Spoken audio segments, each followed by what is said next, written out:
Bettis of the Tornado Hunt team on the move there in the right towards some very, very dark skies and in some rain, obviously, with the windshield wipers going. Let's hope that they're not doing what we call sometimes entering the bear's cage, coming out of the rain right into a rain-wrapped tornado at this point. Members of the District of Columbia National Guard deployed to support government officials and district residents during Winter Storm Jonas.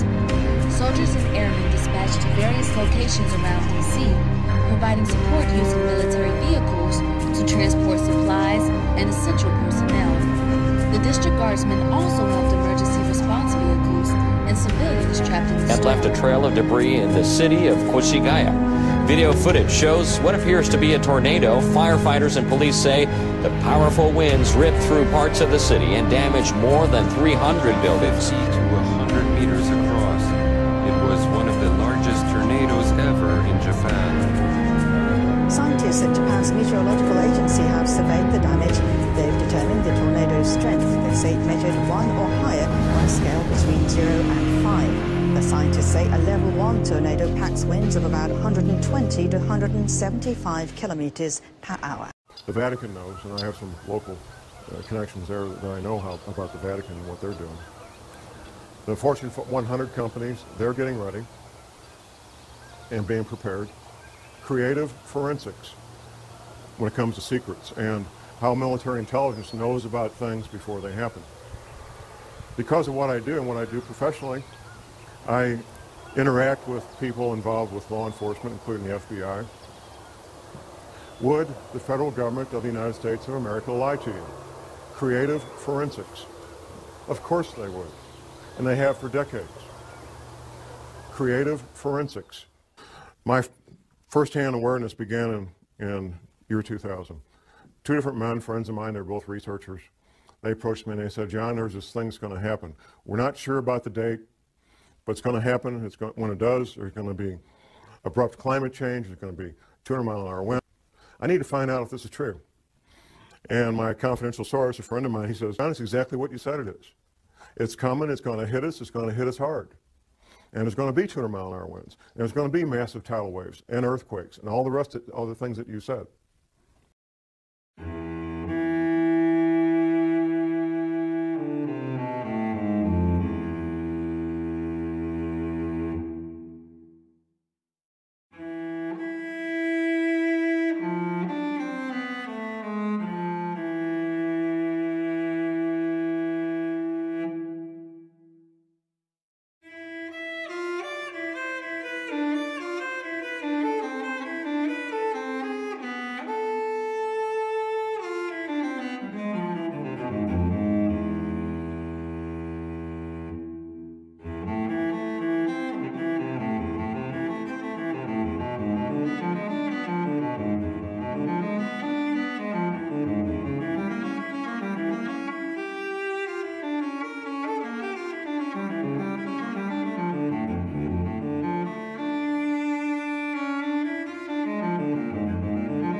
Scientists are telling us we're heading into a new ice age? What? The Earth is warming. On what timescale? This year was the hottest year ever. Was that before or after NASA and the NOAA altered the temperature record to make recent years warmer? Recent research, however, suggests that there is a possibility that this gradual global warming could lead to a relatively abrupt slowing of the ocean's thermohaline conveyor, that's the Gulf Stream, ladies and gentlemen, which could lead to harsher winter conditions, sharply reduced soil moisture, and more intense winds in certain regions that currently provide a significant fraction of the world's food production. With inadequate preparation, the result could be a significant drop in the human carrying capacity of the Earth's environment. That means people are going to die. That's what that means. What will be happening in the future with abrupt climate change? The science fiction is what's going to cause it. And the science fiction is human activity creating CO2 greenhouse gases. That's the science fiction. And quite frankly, because you can do this from your home if you've got internet access, there's buoys out there in the Atlantic that gives 24-hour, 7-day-a-week readings of the ocean temperature. And anybody can do this any place. You don't need to be on a little island off the coast of Scotland. And they're watching the ocean temperature. And then there's a dramatic drop in temperature on one buoy, then another buoy, and so forth. And what they're watching is the North Atlantic thermohaline conveyor, which is also called the Gulf Stream. Just a couple of years ago, there was an announcement that the Gulf Stream had slowed down by 30%. My private sources tell me it's been more than that. ClimateGate was hype and it's been debunked. The UK Information Commissioner found the ClimateGate scientists guilty of breaking the law by hiding data from the public. What we're going to learn today is known by the major world governments. I doubt the president of Zimbabwe knows what we're going to talk about, but the heads of England, Canada, United States, Russia, China, they all know, and they're making preparations. The Vatican knows, and I have some local connections there that I know about the Vatican and what they're doing. It's coming, it's going to hit us hard.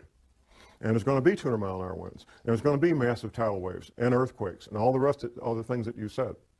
Because I did pretty quickly learn what would be causing the rising ocean levels and abrupt climate change. At the Arkansas, Missouri Ozarks are one of the known safe havens when all these events take place. If you want to get to the heart of a matter, that's the way it's done. You find witnesses who don't know each other that have the same information, and you interview them at different times, different places. On one of the breaks, I have a man walk up and introduce himself to me. He says, "John, I'm in the insurance industry, and we've wondered for years, us in the insurance industry, why is there such a cluster of retired Navy people in the zip codes of the Arkansas, Missouri Ozarks? Now I know. Now I got my answer." The Navy knows. Another pistol student of mine, retired Navy guy, I said, "What's the altitude of your new home?" He told me to the foot the altitude of his new home. How many people can do that? Almost nobody. He told me to the foot the altitude of his new home in the Arkansas, Missouri Ozarks. How many planets are there in our solar system? 9? Okay. NASA. Never a straight answer. NASA. July 29th, 2005, announced the finding of the 10th planet, named Xena. Do a Google search. They did. Don't take my word for it. NASA announced the finding of the 10th planet, named Xena, 29th of July, 2005. Parade magazine and the Sunday newspaper. It was the front cover of the January 15th, 2006 edition. Models project a temperature increase of over 2 degrees this century, and these same models overestimated warming over the past 15 years by 400%.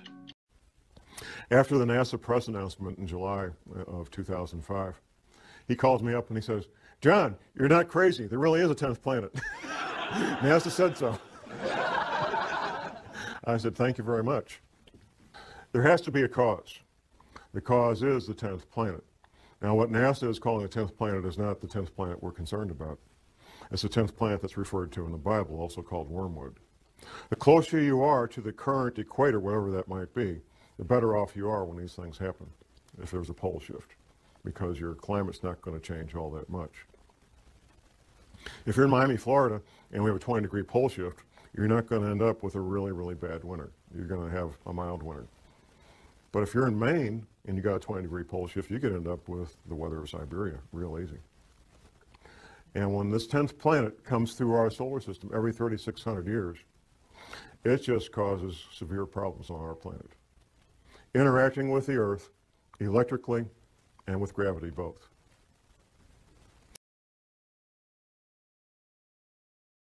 Climate denial is a well-funded conspiracy. Actually, the real money is to be made in global warming alarmism. Professor James McCanney, who is a credentialed scientist, has written a number of books on this. He's a real astrophysical scientist, and he knows about this stuff. I'm a private detective and a researcher. I'm not a scientist. But I can tell you what the scientists say, because I've read their books. And I can tell you what Dr. Velikovsky said, because I've read his books. And I can tell you what the Bible says, because I've read the Bible. And all these things are true, and all these things are in the process of happening right now. Where is all this water going to come from? Up until last year, I was thinking, oh, melting ice at Antarctica, melting ice at Greenland. But that, how could it melt that fast? Well, it can't melt that fast, even with what we're going through. It turns out the answer was right in front of me all the time. There is a bulge of water at the equator. It turns out that sea level varies as much as 494 feet up and down from that rock in Cornwall, England. Now that's like a 50-story building. I mean, it's a lot of water. And there's a bulge of literally millions of cubic miles, 1 mile by 1 mile by 1 mile, cubic miles. Millions of cubic miles of water bulge at the equator of this planet. It wasn't common knowledge for John Moore, I found out. It's not common knowledge for most people. It's held in place by two things, the rotation of the Earth and gravity. Anything that changes our true north, our pole, by more than just a couple of degrees will cause that water to be disrupted. And there's a technical term for it, slosh. And there's records locked up in bones and stone of this having happened in the past. Velikovsky talked about it extensively in his books. Now, from Washington, D.C. to Boston is basically one big city. All that's going to be gone. Going down the coast to Atlanta and down to Florida. Florida, the highest point in Florida is on the Panhandle, 55 feet above sea level. Florida's finished, except for a small part of the isthmus, maybe. And that's a big maybe. Gulf Coast, Alabama, Louisiana, Mississippi are pretty much going to be gone. In fact, the new mouth of the Mississippi will be at the current Arkansas-Louisiana state line, a couple hundred miles up from where it is right now. Going down around the coast of Texas, Texas will take damage about 100 miles inland. California will take damage 25 to 100 miles inland, depending on a couple of things, the level of the altitude above sea level and seismic activity. On up the west coast to Oregon and Seattle, all coastal areas being damaged 50 to 100 miles inland. And once again, seismic activity is going to play a big role in what happens. Locally in the Midwest, we have something called the New Madrid Seismic Zone. Once the Mississippi River becomes 50 to 100 miles wide, the U.S. Navy, not John Moore, the U.S. Navy says it will trigger at least 3 9-point-plus earthquakes on the New Madrid Seismic Zone. Southern Illinois will basically be one large swamp. In fact, Southern Illinois is already pretty swampy. If you fly over the Mississippi River right now, you can see where the river used to be. You can see where its banks were at one time. A much, much larger river than it is now.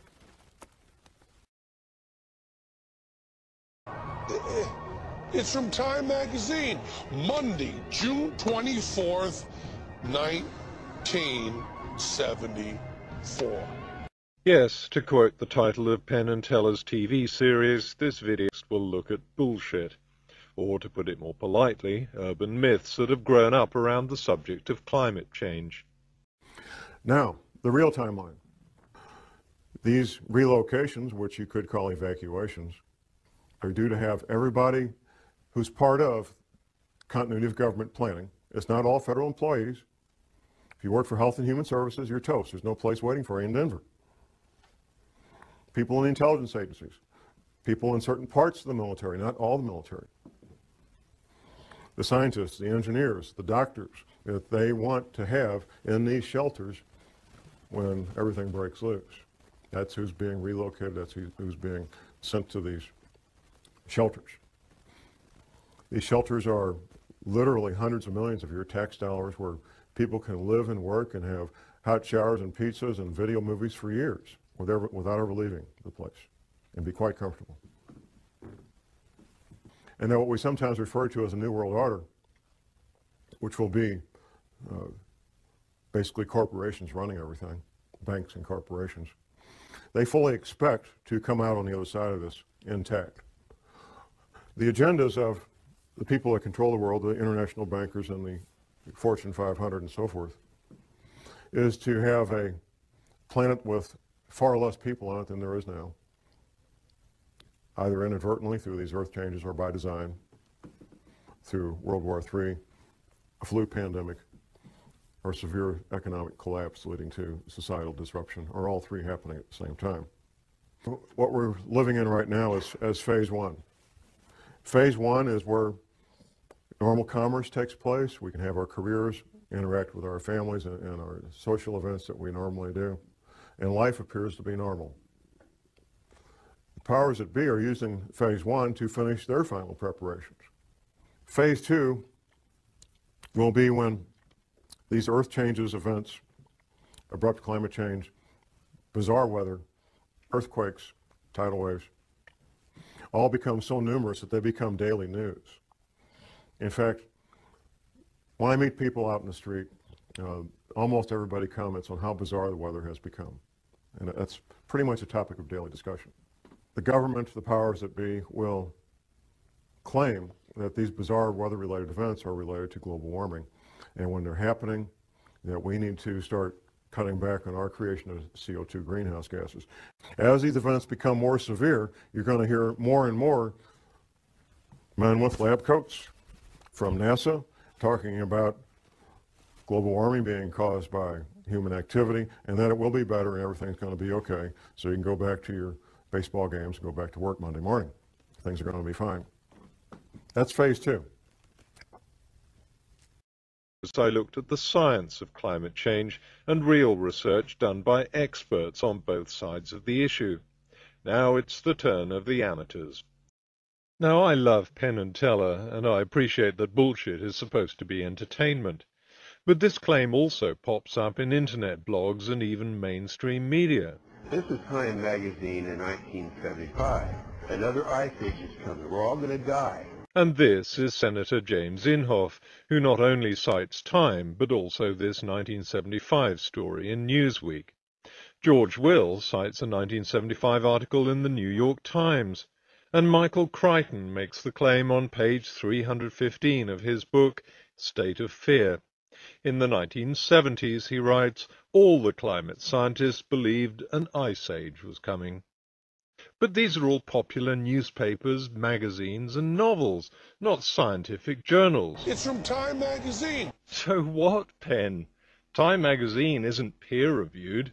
It's just as capable of misreporting and sensationalizing stories as any other magazine. Don't just take my word for it. Read the story and tell me exactly where this claim about an ice age comes from. 5 people, all scientists, were named in the story. They all agreed that the Earth had been cooling. Sure, that was evident from the temperature data. But not one of them substantiated Time's line of an impending ice age, and one of them even said the period of cooling was about to end. So where did Time get the idea an ice age was coming? Well, the magazine had to resort to an old journalist trick of inventing a pack of unnamed and unquoted sources. Climatological Cassandras are becoming increasingly apprehensive. That may be, but why couldn't Time magazine find one of these climatological Cassandras? Perhaps because they weren't as numerous as the headline and the hype suggest. The question is, how many climatologists in the 1970s did accept this conclusion of a coming ice age? If you want to find out, it's no good thumbing through Time and Newsweek. Boring as it sounds, you have to look at the scientific literature. Phase 3 will be a relatively short period of time. It may be a matter of a few days, maybe a week. It won't be long. At some point, people will realize that things are very strange and very dangerous, and they'll start doing things they normally wouldn't do. Most men, and it's mostly men because of the nature of the work they do, some women, who know about what we're talking about today, just simply go about their lives and keep quiet about it. They're not public speakers. They take care of their family, they take care of themselves, and the rest of you are on your own. Phase 4 will be the end of the world as we know it. Once these oceans come up, the infrastructure that supports normal human activity will be wiped out. The housing where 100 million people live will be damaged and or destroyed. The potable water that these people rely on will no longer be potable. The food that they rely on to eat will no longer be available. It will not be a pretty picture. Martial law will be instituted probably before that, which brings to mind these other scenarios. What are you looking at? You're looking at curfews. The curfew could be from 10 o'clock at night to 6 a.m. The curfew could be 24 hours a day. Restrictions of sales of firearms, ammunition, and alcohol. Rationing of fuel, rationing of food, potable water rationing, possibly rationing of electricity. We've seen that in Iraq a lot, depending on what's going on. Martial law is not a fun thing to be part of or live under, even if you're part of the occupying force, because it changes your life. And the Navy says these oceans will come up over a period of about 30 days. Once these events get in motion, these water levels, these oceans, these tsunamis, tidal waves will take place over a period of about 1 month. Altitude.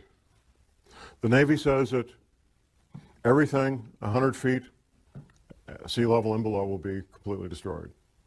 The Navy says everything at 400 feet and below is at risk of being damaged and or destroyed. But there's more to this.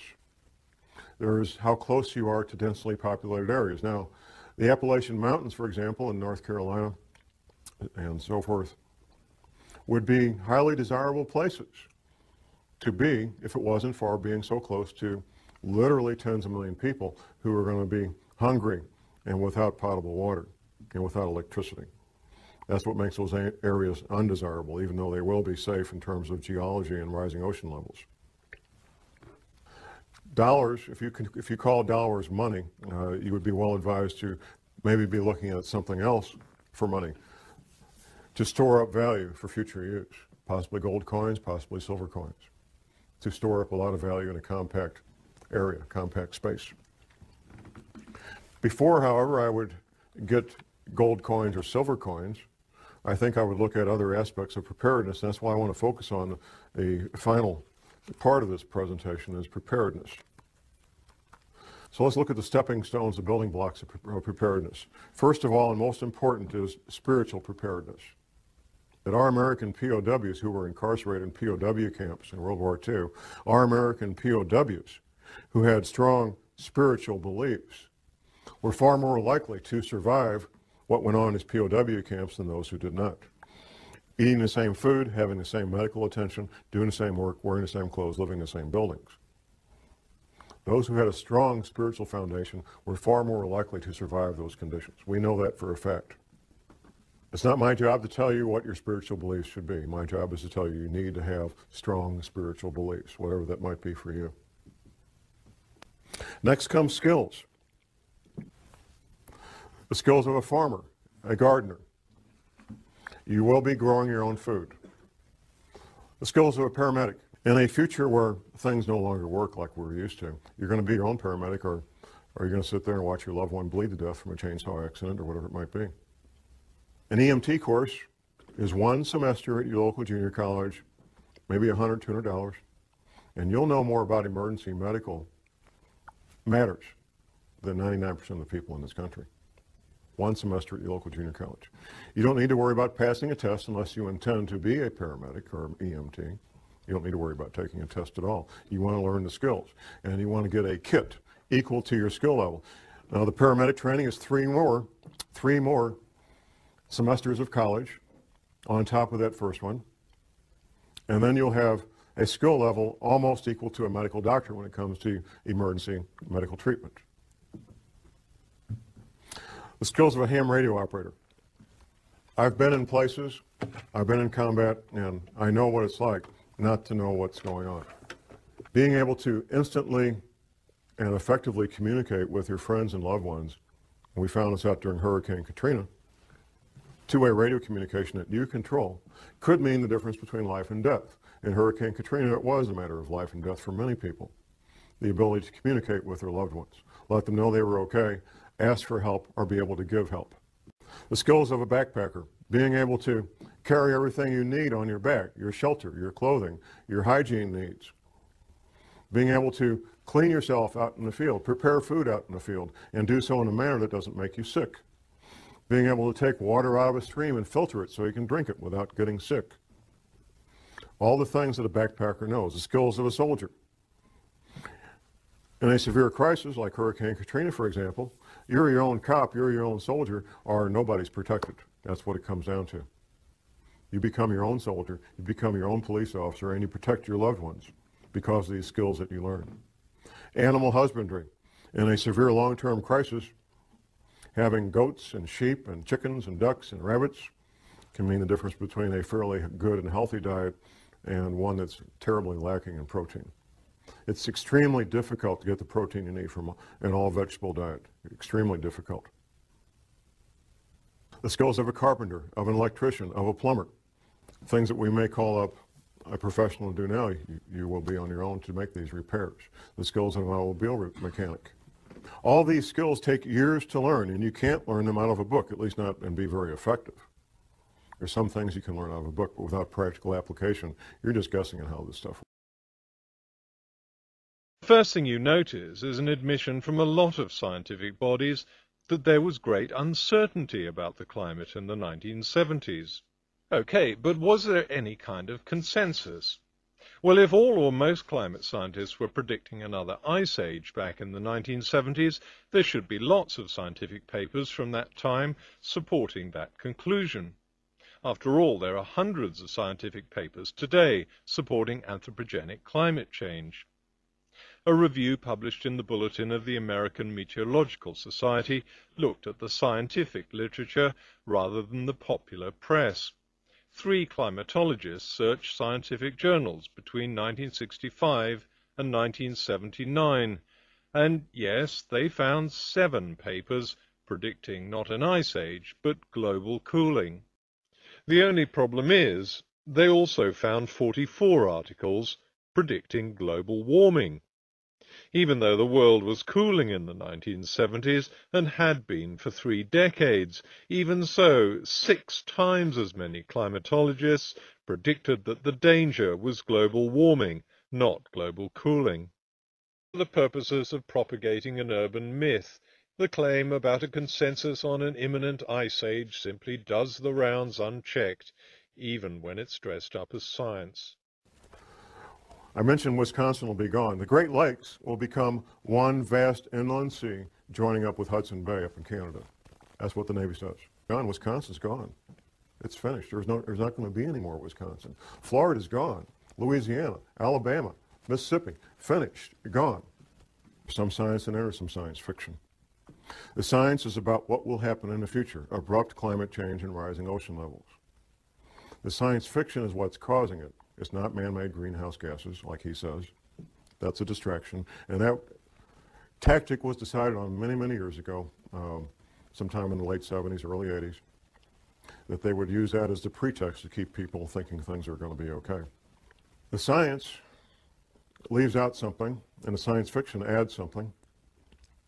Al Gore gives a timeline for when these events are going to happen. Abrupt climate change and rising ocean levels.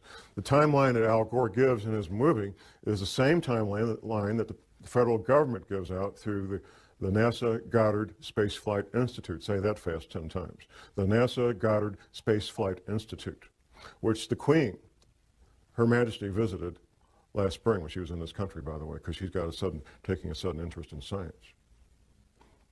It's kind of clever what they did in the movie, the way they said it. But in 2016, things will start to get bad, abrupt climate change and rising ocean levels. Exact same timeline put out by the federal government through NASA. NASA is part of the military, by the way. If you notice, these space flight shuttles go up, captain this, lieutenant that, colonel, I mean, it's the military. It's always been the military.